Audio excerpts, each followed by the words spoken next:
praises to the Lord. Akiyam on one accord, cutting heathens up with the sword. Pray a mother 144, feasting on him, it's a smorgasbord. Yahweh power, Lord of war, wake our people up more and more. When we aim, we only shoot to score. All praises to the Lord. Akiyam on one accord, cutting heathens up with the sword. Pray a mother 144, feasting on him, it's a smorgasbord. Yahweh power, Lord of war, wake our people up more and more. I also want to give all praise, honor, and glory to the Most High God, Yahweh, in the name of His only begotten Son, Yahweh Shai. We are the Hebrew Israelites who come to the streets week in and week out of Chicago to tell you blacks, Hispanics, and Native Americans that we are the children of Israel. That's right. That you are the children of Israel, right? We are the only children of God in this place, in this Western Hemisphere, known as America today. That's right. Amos 3 and 1. Hear this word that the Lord hath spoken against you, O children of Israel, against the whole family which I brought up from the land of Egypt, saying. So this is the Most High God talking to the children of Israel, right? The children of Israel exclusively. Read that first part again. Hear this word that the Lord hath spoken against you, O children of Israel. So the Lord is talking to the children of Israel at this time. Now what's he saying? Go ahead. Against the whole family which I brought up from the land of Egypt, saying. Chapter 2. You only have I known of all the families of the earth. What's going on, my man? Mi hermano. ¿Cómo te va? Therefore I will punish you for all your iniquities. He said, therefore, because the Most High God knows us and loves us, He's going to punish us for our iniquities. Bring that verse 2 again. Verse 2. You only have I known of all the families of the earth. Therefore I will punish you for all your iniquities. So God's saying, because He knows us and loves us above everybody on the planet Earth, He's going to punish us more than anybody on the planet Earth for the things that we do against God, for the sins that we commit against our God, right? Us blacks, Hispanics, and Native Americans, right? Got it on that? Go ahead, Hebrews. This is the book of Hebrews, chapter 12, verse 6. And it reads, For whom the Lord loveth, He chastiseth, and scorneth every man whom He receiveth. And He scourges every man that He receiveth, right? So who the Lord loves, those are the people that He chastises the most, right? So being that is us, and being that blacks, Hispanics, and Native Americans, we're at the top of the list when it comes to any poverty, right? And when we think of poverty, that's our that's Little Village, right? That's 63rd Street, right? That's damn any ghettos and slums that we're living in, right? The term ghetto is literally used to define our neighborhoods. And what's called is the word actually means a place where the Jews will dwell, or that the Jews resort. That's right. Right? So what's that telling us? In the language that they speak over here, they're telling us that we're the Israelites, we're the Jews. That's right. Right? Us blacks and Hispanics. And there ain't no worse ghetto in the world than in Latin America. Right? Just came back from Tijuana. Right? The streets was hot in Tijuana. Right? A whole lot of stuff going on. Worse than anything any white man could imagine. Anything any other nation could imagine. That's right. Right? Because of this. Read that back again in Hebrews. This is Hebrews chapter 12, verse 6, and it reads, For whom the Lord loveth, He chastiseth, and scorneth every man whom He receiveth. He scourges every man that He receiveth. He chastises the people that He loves. Alright? And we're the most chastised in this place. Right? You got a precept? Okay. Psalms 147:19. He showeth His word unto Jacob, His statutes and His judgments unto Israel. That's right. 20. He have not dealt so with any nation. As for His judgments, they have not known them. Right. He doesn't know any other nation. right? Because he only gave his laws and commandments to us.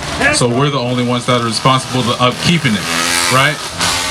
And to uphold it and to actually do these things in the commandments, in the laws, right? And we're here to tell you that we're not Gentiles, we're the Israelites, and we need to keep these laws, right? That's what the Most High God is commanding us, that sent us out to the streets to do, right? To teach our people, to teach you blacks, Hispanics, and Native Americans who we really are, and what we really need to do to get back into that state at the top of the totem pole, right? This used to be a rich land, right? Before damn Christopher Columbus came over here, right? Before the damn Spaniards and the Europeans came over here. This used to be a utopia, right, over here in the Americas. But now look at it now. These are the curses that happen when we stop doing the laws, when we stop keeping the laws, right? And we start going to our own ways. This is the result of that. Little Village, right? And Chicago in general, right? The state of our people, right? Get that in Isaiah. I got it.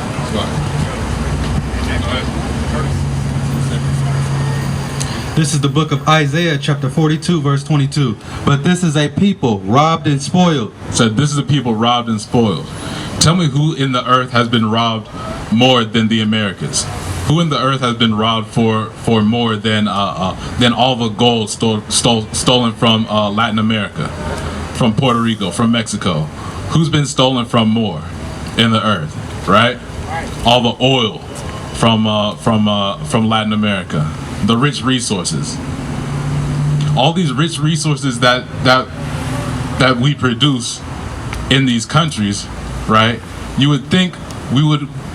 Our barrios, our cities wouldn't be in poverty, that the people wouldn't be destitute, right? But that's the reason, because they stole it, right? Other people, other nations of people came over here and benefited off of your hard labor and your work, right? And your land, right? Bring that back out. This is Isaiah chapter 42, verse 22. But this is a people robbed and spoiled. This is a people robbed and spoiled. Go ahead. They are all of them snared in holes, and they are hid in prison houses. We're snared in holes. We're trapped. We're trapped in this situation, right? In a situation of poverty. We continuously, they keep moving the poverty line.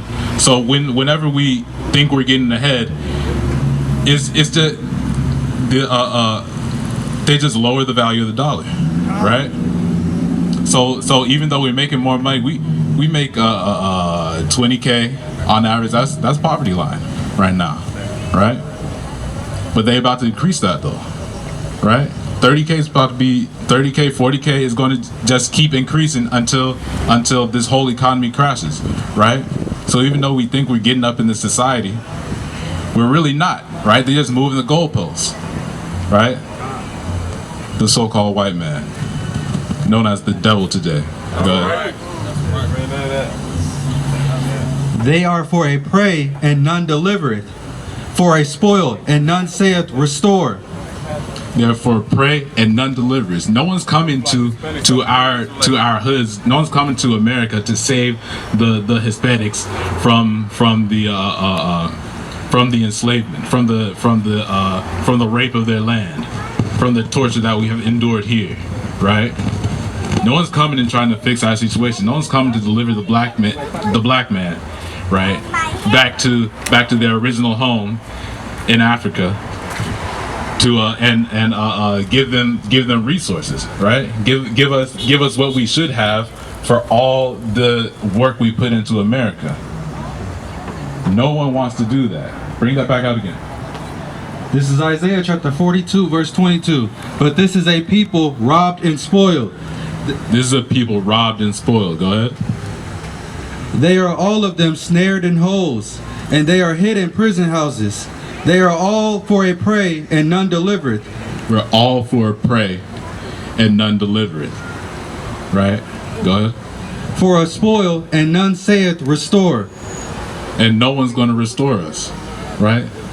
We look to all these other nations, right? We look to all these to get into these into all these different religious systems, the Buddhism, right? The damn Islam, the Hindu religion, right? We look to all these other nations for a sense of peace, to bring peace to us, to bring enlightenment to us, to bring empowerment to us, right? But bring that out again. Let's see, from the top, or let's see. Oh, you want the next part right here? No. Okay. Verse 22. But this is a people robbed and spoiled. They are all of them snared in holes. They are hid in prison houses, and they are for a prey, and none delivereth, for a spoil, and none saith restore. But we're for a spoil in this place. Every nation, there's a reason that every nation in the world wants to travel to America, right? It's to become rich. It's to become wealthy and send it back to their own land, right? To build some type of economic empowerment for their own people, right? Why? Because we're here. Because the blacks, Hispanics, and Native Americans are the biggest consumers on the planet Earth, right? They know they can come here and set up shop in your neighborhoods and get rich off you, because we eat it up. We eat anything they put out on us up, right? This is the book of Deuteronomy, chapter 28, verse 43. The stranger that is within thee shall get up above thee very high, and thou shalt come down very low. See, that's one of the curses that we would attain if we didn't keep the laws of God. If we didn't continue in what God told our ancestors, the stranger would get up above us very high, right? Verse 44. He shall lend to thee, and thou shalt not lend to him. He shall be the head, and thou shalt be the tail. And we shall be the tail. They're going to lead us in they're going to lead us in our own economic system that we set up, right? And we're going to be at the bottom of that system. Why? Because we're under the curses of Deuteronomy. Someone get Deuteronomy 28 and 15. Get the context of that. Hold the precept. This Deuteronomy 28 and 15. But it shall come to pass, that thou wilt not hearken unto the voice of the Lord thy God, to observe, to do all his commandments and his statutes which I command thee this day, that all these curses shall come upon thee and overtake thee. That all these curses shall come upon you and overtake you, right? So the Most High God gave us these blessings and these curses in that book of Deuteronomy, right? So if we keep the laws, we would be in our heaven again, right? Just like it was before the conquistador came over here to America, right? But if we didn't, then we'd be in the situation we're in right now, right? We'd be having to work our entire lives, building up another man's economy, another man's society, and not get the real benefits of it, right? And if we want to build up our own countries, right? Latin America, you got Mexico, you got Honduras, you got Venezuela, right? We're going to be barred out of getting that economic empowerment in our own countries, right? Because we're constantly distributors for the whole rest of the world, right? They're constantly benefiting off of our labors, right? And we can never get ahead because we'd always be the tail end of society. All right. Because of these curses in Deuteronomy, because we refuse to keep the laws of God, right? Because we want to keep in the iglesias and bowing to Guadalupe, right? And Mother Mary, right? This is the book of Isaiah, chapter 5, verse 20. Woe unto them that call evil good and good evil, that put darkness for light and light for darkness, that put bitter for sweet and sweet for bitter. Woe unto them that are wise in their own eyes and prudent in their own sight. Right, woe unto these people. Woe, that word woe means destruction. Destruction to these people that are wise in our own eyes, right?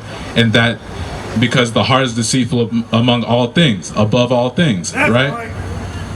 And desperately wicked, as the book of Jeremiah says, right? But our people, we think we have our best the best plan for our people, right? Going to the same institutions that our slave masters set up to destroy us, what's the word that they use? To revolutionize us, to what's that word? And to indoctrinate us, right? To indoctrinate us into to reform us into their society, into their cultural ways, right? Into the Spanish way of doing things, right? Into the English way of doing things, right? To make our people look at our oppressors as righteous, as some type of golden standard, right? Go back to that. Verse 21, woe unto them that are wise in their own eyes and prudent in their own sight. Verse 20. All right, verse 20, woe unto them that call evil good and good evil, that put darkness for light and light for darkness. That put darkness for light and light for darkness. That's all we do in the iglesias, right? In the Catholic Church, in the Christian Church, right? Put light for good and darkness for light, right? Because we go to our people and preach against this image right here, right? This white Jesus that they propagate in the Catholic Church, right? In the Christian Church. In the Bible, Christ looks like a dark-skinned man, right? With woolly hair and white woolly hair, right? With a deep voice, just like our people, just like the blacks and Hispanics, right? But up there they portray him as a white man, right? Caesar Borgia is his actual name, right? And what's even worse is they got you bowing to an image of him, right? When the Bible speaks directly against that in the Ten Commandments that they read to you at church, right? But they read it to you and then tell you to do it right after, right? How mind-boggling is that? How much sense does that make? I don't even think they read so-called Old Testament in a lot of Christian churches, or you know what I'm saying, Catholic churches per se. So they probably never heard that they wasn't supposed to bow to any goddamn thing. But that's in the New Testament though. Christ recites it, Right, exactly. right? So even your Lord and Savior is going to say it, but you're still not going to do it, right? Does it monkey see, monkey do, as our people do, right? Someone get Sardis people. Hold your precept. Someone get a Sardis people. You get Sardis people. You hold what you have. Okay. Bring that back. This is Isaiah chapter 5 verse 20. Woe unto them that call evil good and good evil, and that put darkness for light and light for darkness. Darkness for light and light for darkness, right? That put bitter for sweet and sweet for bitter. Woe unto them that are wise in their own eyes. Wise in our own eyes, right? Woe unto us because we start leaning on the Most High God's commandments, off the things that He gave us to make us better, right? And prudent in their own sight. And prudent in our own sight, trying to go off into all these other different doctrines and manners of ways to find some type of peace and some type of rest for us, because all our people go through is hell on a day-to-day basis, right? Working up from sun up to sundown, all the time, no breaks, right? Just to get a little sliver of rest, right? Or attempt to. And then with that rest, you go and do all manner of wickedness that the Most High God told you not to do, which is going to end you up in that same cycle of poverty that we're in right now, right? And they want to make you think that you're doing the right thing, but you're really doing the wrong thing, right? And the only way you will be able to do the wrong thing is to read the Bible to see what the hell is wrong, right? So when a lot of, you know what I'm saying, Mexicans, we go into these, that y'all go into these goddamn, whatchamacallits, the Catholic Church, right? And y'all bow to Mother Mary, all the saints, right? But the Bible tells you not to bow to a goddamn thing. That's right. Right? So this is Exodus 20:3. Thou shalt have no other God gods before me, talking about the Most High Yahweh, right? Y'all not praising Yahweh in the goddamn church. That's right. Verse 4, thou shalt not make any graven image or any likeness of anything that is in heaven above or in the earth beneath, or that is in the water under the earth. And they got you bowing to Peter, bowing to Paul, bowing to all these so-called saints. And then on top of that, they're goddamn white men, right? And in the Bible, they're not even white. But even if they were black, you still shouldn't be bowing to them, though, right? You're supposed to be going to church to learn the laws of God, to learn how to serve God. The Bible says the only way you know how to serve God is to keep His commandments, right? So wherever you're going, and they're telling you the truth of God. If you're not keeping the law, they're telling you that the law is done away with, and they tell you to do something that's contrary to the law, you're not keeping the word of God. Jeremiah 4:22. For my people is foolish, they have not known me. My people is foolish and they have not known me, right? We don't understand the Most High God, right? We go to these churches, they don't teach you a damn thing about the Most High God, right? Go ahead. They are Sodom's children, and they have none understanding. They are wise to do evil, but to do good they have no knowledge. Right. To do good, we don't know a damn thing on how to do good, how to actually do what the Most High God told you to do. We don't know a damn thing about that because they never teach you it. They never teach it to you, right? They keep the actual destroying these idols. That's what the Most High God told us we're supposed to do, right? Go up to these shrines and destroy them, right?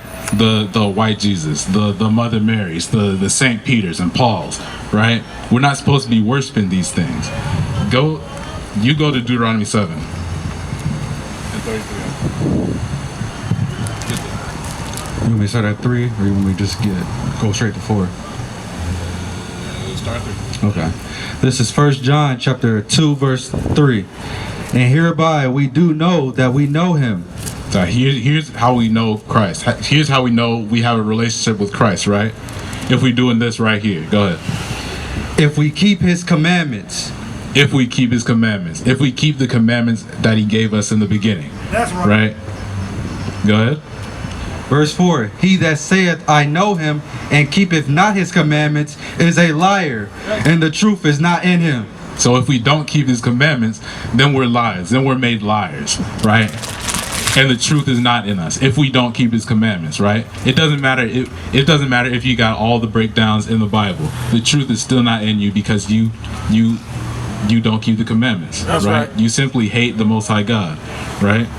Hold that. Get Matthew 5.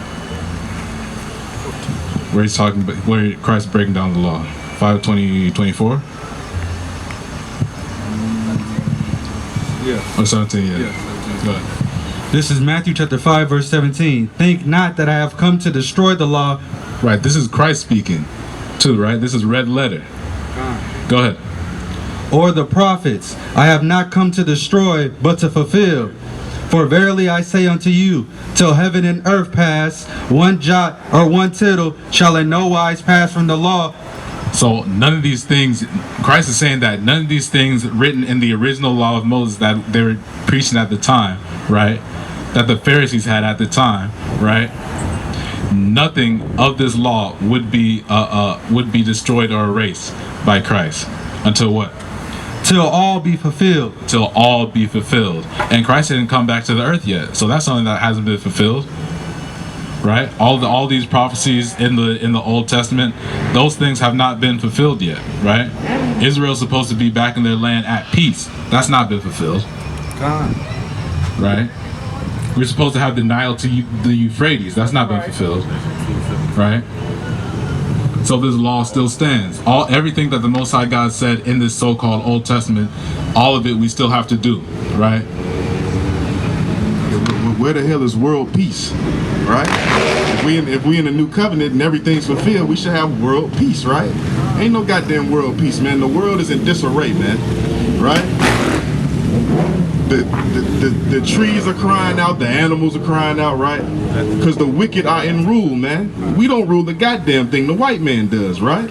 So ain't no need to, know what I'm saying, look high or look low to know where the goddamn devil is, man. Y'all see him every goddamn day, man. That's right. Y'all work for him, man. And that's right. Was that it on what I had you holding? I still got whosoever shall break these least commandments. Yeah, I get that. Hold your peace. Verse 19, whosoever therefore shall break one of these least commandments and shall teach men so, he shall be called the least in the kingdom of heaven. And if you break the commandments and teach men to break the commandments as well, then you shall be called least in the kingdom of heaven. Then you should be at that bottom place in the kingdom of heaven, right? Right, like we are right now. Go ahead. But whosoever shall do and teach them, the same shall be called great in the kingdom of heaven. The same shall be called great. But the point was to that Christ's commandment, one of Christ's commandments is that we need to keep the rest of the commandments because nothing has ever passed from the law. All right? Yep. This is Galatians 2:17. But if we seek to be justified by Christ, we ourselves are also found sinners. Is therefore Christ the minister of sin? God forbid. Said God forbid, because God is not the minister of sin. Christ didn't come to the earth so that we could just sin, right, and just be forgiven all the time, right? Go ahead. That's right.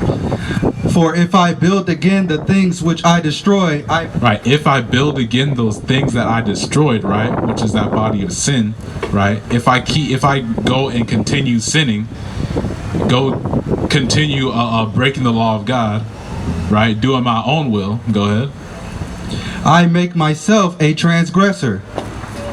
then you make yourself a transgressor again, right? Go ahead. For I through the law am dead to the law, that I may live unto God. Right, and people get that misconstrued too. This law that he's talking about is the law of the flesh, his carnal desires, right? Not the law of God, right? Because someone get that in Peter, the law of God which is just and holy and good. Someone get that, because that's important, right? Because the Christian church would have you to believe that the law of God is evil, and that it just constrains you and just oppresses you, right? No, hold that. You get Romans 7 as well. All right, bring that back out again. For I through the law am dead to the law, that I may live unto God. Right, I am dead. We're dead to the law that we might live to God. Right, that law of sin, right, of the body, right, which is simply just your carnal desires, just your desires, right, things that you want to do that break the Most High God's laws, right. Just to put it simply. Go ahead. Let's see. I am crucified with Christ. Nevertheless I live, yet not I, but Christ liveth in me. And the life which I now live in the flesh, I live by faith in the Son of the Son of God, who loved me and gave himself for me. Right, and now we live in that faith, right? And what comes with that faith, we'll bring that out in a second. Go back to 1 John. 1 John, chapter 5 and 3. Romans 7 and 12. Wherefore the law is holy, and the commandment holy, and just, and good.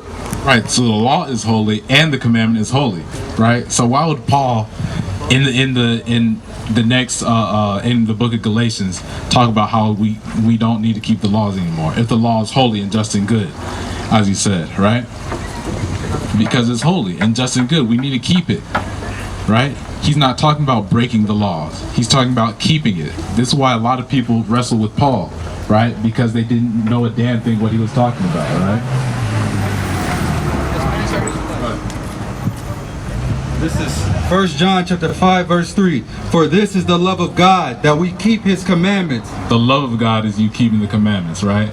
The love of God is not you bowing to Mother Mary, right? It's not you going past the iglesia and doing the damn crucifix, right? Doing the damn rosary all the time. That's not the love of God. That doesn't show you love God, right? That proves that you hate him because he told you not to do it, not to commit that idolatry. That's right. Right? Go ahead. That we keep his, for this is the love of God, that we keep his commandments, and his commandments are not grievous. No, I want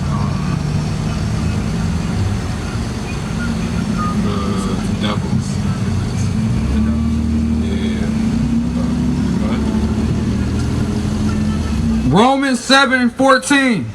For we know that the law is spiritual, but I am carnal, so understand. Right, the law is spiritual, but we are carnal, right? And that's the whole thing he was talking about. That law of the flesh, right? The law of the outward man, right? Your little head, right? Speaking on your desires, just your carnal desires, right? Bring that back out again. Romans 7:14. For we know that the law is spiritual, but I am carnal, so understand. Right, the law is spiritual, but we are carnal, right? We have desires and things, right, to break the law, but the law is spiritual, so that's what we should keep, right? We should be spiritual, just like Christ was, right? You got it? This is 1 John chapter 3 verse 8. He that committed sin is of the devil. Go back up. Go back up. Okay. This is 1 John chapter 3 verse 7. Little children, let no man deceive you. He that doeth righteousness is righteous. Right, so it's not impossible to be righteous, right? We just heard that the law is righteous. The law makes you spiritual, so that's what makes you righteous, right? So keeping the law is not impossible. You can do all things through Christ. That's right. Bring that back out again.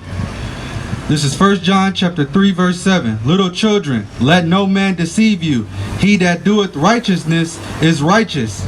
If you do righteousness, then you are righteous. And that's it, just set and plain, right?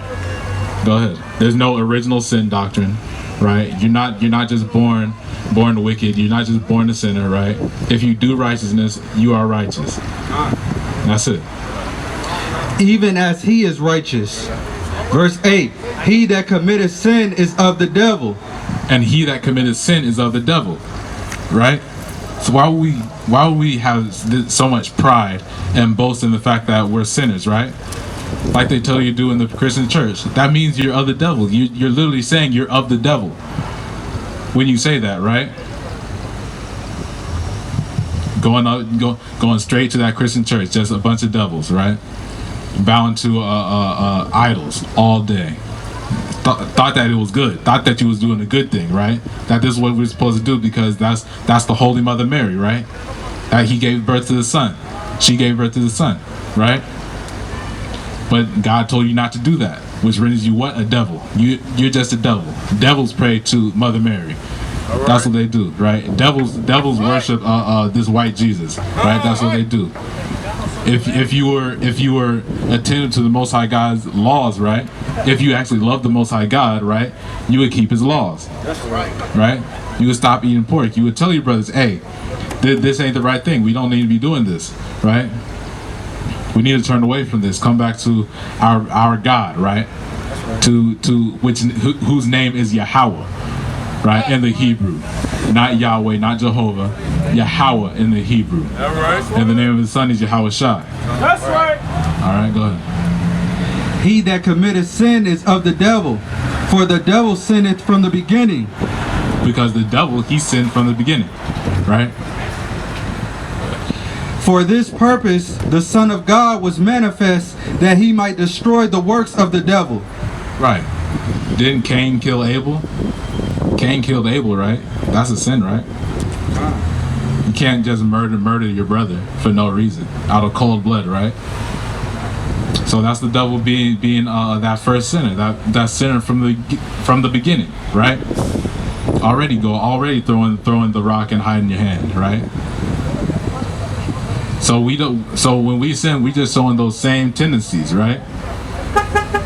So that's why we come out to these streets, to teach you that we don't need to be doing this anymore, right? To teach you, because all these brothers were in the same boat, right? We were all Christians, we were all Catholics. Some of us atheists, some of us Muslims, right? But we came back to our God, to our culture, right? Because we recognize these things in the Bible, right? How much they relate to us, our people, right? To our people, these blacks, Hispanics, and Native Americans. And because of that, we come back to these laws. We actually read the Bible. We actually bring out these things, right? That the Christian church is never going to bring out to you, right? we need to keep the laws, right? We need to start wearing these fringes and such. We need to stop eating pork. We need to stop going into these churches, right? They abuse you spiritually up in there, right? Spiritually and physically, right? So why we go into this institution when they got all these sexual rape charges, right? All these child molestation charges, right? And a history for doing that, right? And a known history, because that's all they were doing, right? All they were doing in the during Encomienda, during our slavery, right? That's the age. That's the doctrine of discovery. As long as they're not Christians and not white, you could do whatever the hell you want to them. You could rape them. You could kill them. You could rob from them. You could steal them, right? You could enslave them, right? You could do basically anything you want. That's the Catholic doctrine. That's from the Pope, right? Your Pope that you worship and watch on TV, right? And respect so much. Those are the people that are responsible for the state of Latin America today, right? And the state of the U.S. today, right? In our hoods, in our barrios.